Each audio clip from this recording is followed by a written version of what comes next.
ridiculous. And one thing I'll say about Klickitat County, they refuse to sign on to it, and it's the best thing that ever happened. And God help anybody that ever does sign on to it. You know, another thing I'd say, you got Gina McCabe, and that's very important. One of the things that I would advocate for if I'm elected, there's two positions, and I think it's important to have somebody from here, Skamania and Klickitat, and make that an understanding. Because the worst thing I think that can happen is to have two people from Yakima because of the population center there and dominate. You know, people ask me, you know, how would you get along with people? I get along with people all the time. In fact, Gina's run against Paul George. I know him as a person. He's a nice man. I'm going to walk up to anybody. I'll shake anybody's hand. I'll meet anybody. But I have my principles, you know. Skamania County, for instance, when I see those candidate forums, they're in upheaval over there. They have some severe budget problems going on, and I know that in that commissioner's race, that's a, you know, 410 work days is a big deal because their money crunch is such that it's not like you all have here. I listen. My job is to listen a lot too. I mean, I know a lot of you know way more than I do about this topic, and so my job is to learn too. Absolutely.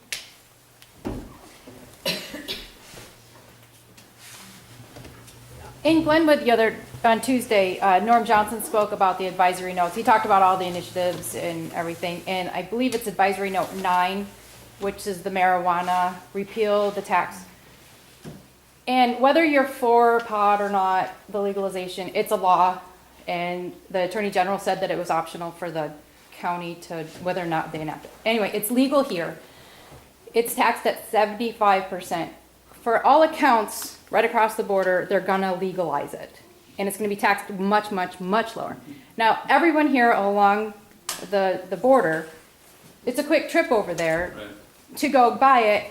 And if the point is to legalize it and to get the revenue for it, it's the 75% is quite prohibitive.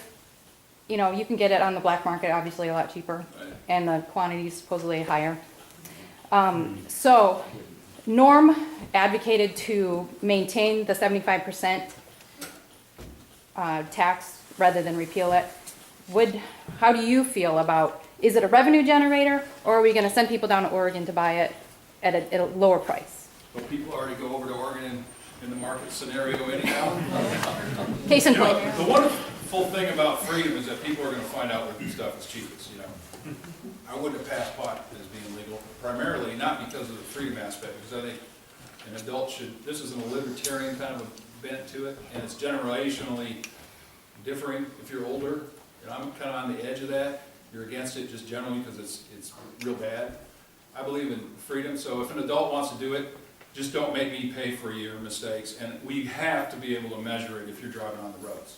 Because I tell you, these two gentlemen have seen more death and destruction due to intoxication than all of us would ever care to want to see. And I know it working as a prosecutor, the ones that bothered me the worst were the ones involving children and death. So that, but no, I don't think the tax should be that high. I think they're going to, if we're going to legalize it and we're going to try to make money off it, you have to be competitive. It's same with the tax loopholes for the corporations. You know, Iowa got Microsoft to go there. Why? Because we, you know, there's competition, even in a government-dominated world, still happens. People seek out the cheap, you know, the best product for the cheapest price. That's just what humans do. And so, I think you'd have to be competitive if you want to make money. If you want to just have it on the books and charge 75% or whatever it's going to be, you're going to see people go across the bridge. So. A good example is in the liquor.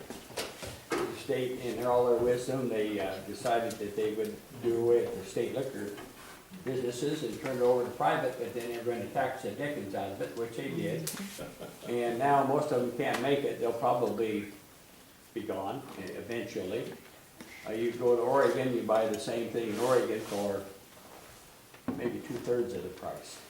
Or else you get good friends with a vet, you can get it with no tax on a military installation. What was the phone number? And there's 2 sheriffs.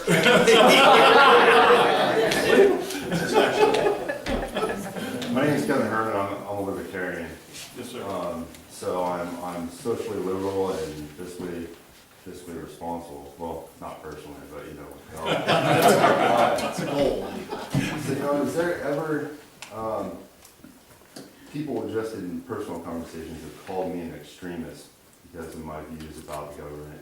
So is there ever an extreme case where you would believe in secession from the state of Washington if King County got too big, much like the Multnomah is to Oregon? Wow. You know, that's just not my nature to do it. I think one of the problems that we have as Republicans is that we've been too willing to go along with the other side that is, and I want to, because this is a joint, there are many good Democrats, all right? Many, there are. I'm just saying that, there are, especially the labor part, the hard-working blue-collar types, great people. But I think that what we have to do is push back against this excessive taxation and excessive regulation. But I'm not really answering. I don't see that being practical right now as happening. But So that there's never no, I wouldn't going to say be that. in it. Okay. I would never say that. I would never say that. You know, people might say you're an extremist, but if anybody reads the Declaration of Independence, if you read that, and then people will say, "Oh yeah, I believe in the Declaration of Independence." I said, "Really? You ever read it?" In people's lives, if you're confronted with the Declaration of Independence, I could read through it. I mean, it's not only after a long train of abuses, it's your duty and obligation to either alter or abolish a form of government as you know, putting you under tyranny, basically. It's, I mean, so I would never say no. But right now, I don't just rashly give up. The same thing with the divorce group. I mean, you have to try to work the solutions, but if there's nowhere else to go, then you have to consider your alternatives. I mean, there is a bottom, you know, there's a bottom where you would reach where you go, well, I just can't. That's how our country was formed. You know, we tried. You tried a long time ago. We turned around and it was a minority of people that were called extremists. That's what the 3% is all about, right? You know, those are all the people we call heroes now. But, you know, who has the guts when it comes down to it to stand up? So, I don't think you're an extremist. I think anybody who's here cares and saying what you think instead of what you think people want to hear is being intrinsically American.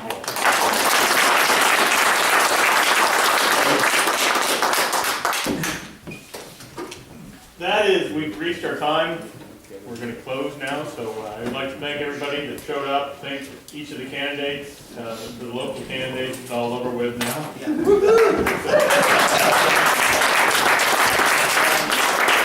Again, just like Dave said, this is not easy running for office, and I just want to thank each and every one of you. And I appreciate it.